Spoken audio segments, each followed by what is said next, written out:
यीशु मसीह के बाबरकत जलाली और फ़तहमंद नाम में आप सबको मेरी तरफ से सलाम। आज का हमारा टॉपिक है फेथ यानी कि ईमान। हम हमेशा बचपन से ये सुनते आते हैं कि ईमान पैदा होता है सुनने से और सुनना मसीह के कलाम से। जैसे कि रोमियोस 10:17 में ये लिखा है कि बस ईमान सुनने से पैदा होता है और सुनना मसीह के कलाम से। तो आज उसी के बारे में हम कुछ बात करेंगे। एक शख्स था जो कि बीमारी में बहुत ज़्यादा मुब्तला था, वो बहुत ज़्यादा बीमार था और क्या नाम है उसके अंदर फेथ की कमी थी। हम ये कह सकते हैं कि उसको ईमान की कमी थी। और जैसे कि लिखा है मत्ती की अंजील यानी कि मैथ्यू 17:20 में, और उसने उनसे कहा कि अपने ईमान के सबब से क्यों कर तुमसे सच कहता हूँ कि अगर तुम्हें राई के दाने के बराबर भी ईमान हो तो उस पहाड़ से कह सको कि यहाँ से सड़क जा और चला जाओ और वो वहाँ से चला जाएगा और कोई बात तुम्हारे लिए नामुमकिन ना होगी। खुदावंद यीशु मसीह के ज़िंदा पाक कलाम के पढ़े और सुने जाने पर खुदावंद की बरकत हो कि इसमें ये बयान किया जाता है कि हमें ईमान की कमी पाई जाती है और ईमान की कमी हमें तब पाई जाती है जब हम खुदा से दूर होते हैं। तो मेरे अजीज़ों, मैं आपको यही कहूँगी कि खुदा के करीब रहिए, खुदा से अपने लिए रहम मांगिए, अपने लिए शफ़क़त मांगिए और रोज़ाना दुआ कीजिए।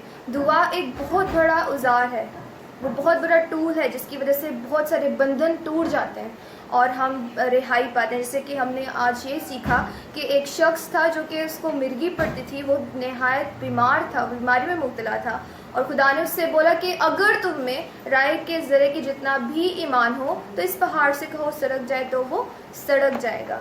और मैं आपसे यही कहना चाहूँगी कि अपने ईमान को और मजबूत कीजिए, खुदावंद में पुख्ता रहिए और खुदावंद की बरकतों को, खुदावंद के पाक कलाम को हमेशा अपनी ज़िंदगी में लेते रहिए ताकि खुदावंद की शफ़क़तें, उसकी बरकतें आपके साथ रहें। एक बार हो तो आप लोगों के साथ शेयर करना चाहूँगी कि ईमान पैदा कैसे होता है। ठीक है, ईमान सुनने से पैदा होता है और सुनना मसीह के कलाम से, जैसे मैंने आपको पहले बताया। अब हमें क्या करना, हम ये चाहते हैं कि हम लोग हर चीज़ बनी बनाई अपने अंदर डाल लें, ऐसा नहीं होता। खुदावंद का ये ज़िंदा पाक कलाम इस चीज़ का सबूत देता है कि हमें इसको पढ़ना है, इसके अंदर ज़िंदगी है, इसके अंदर हर मुश्किल और परेशानी का हल है।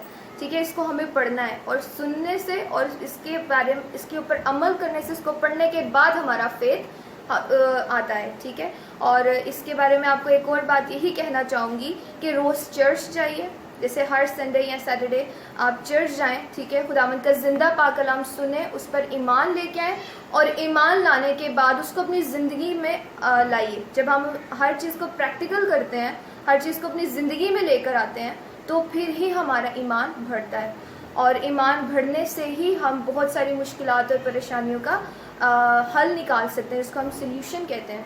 और ये खुदावंद का पाक कलाम, ये खुदावंद की जो ज़िंदा कलाम है, हम ये कहते हैं कि खुदावंद ज़िंदा खुदा है, तो ज़िंदा खुदा के पाक कलाम को पढ़ना भी हमारा काम है। और हाँ, मैं यही कहना चाहूँगी कि इसको पढ़िए, अपने ईमान को और पुख्ता कीजिए। खुदावंद आप सबको बहुत बरकत दे, यीशु मसीह के नाम से आमीन।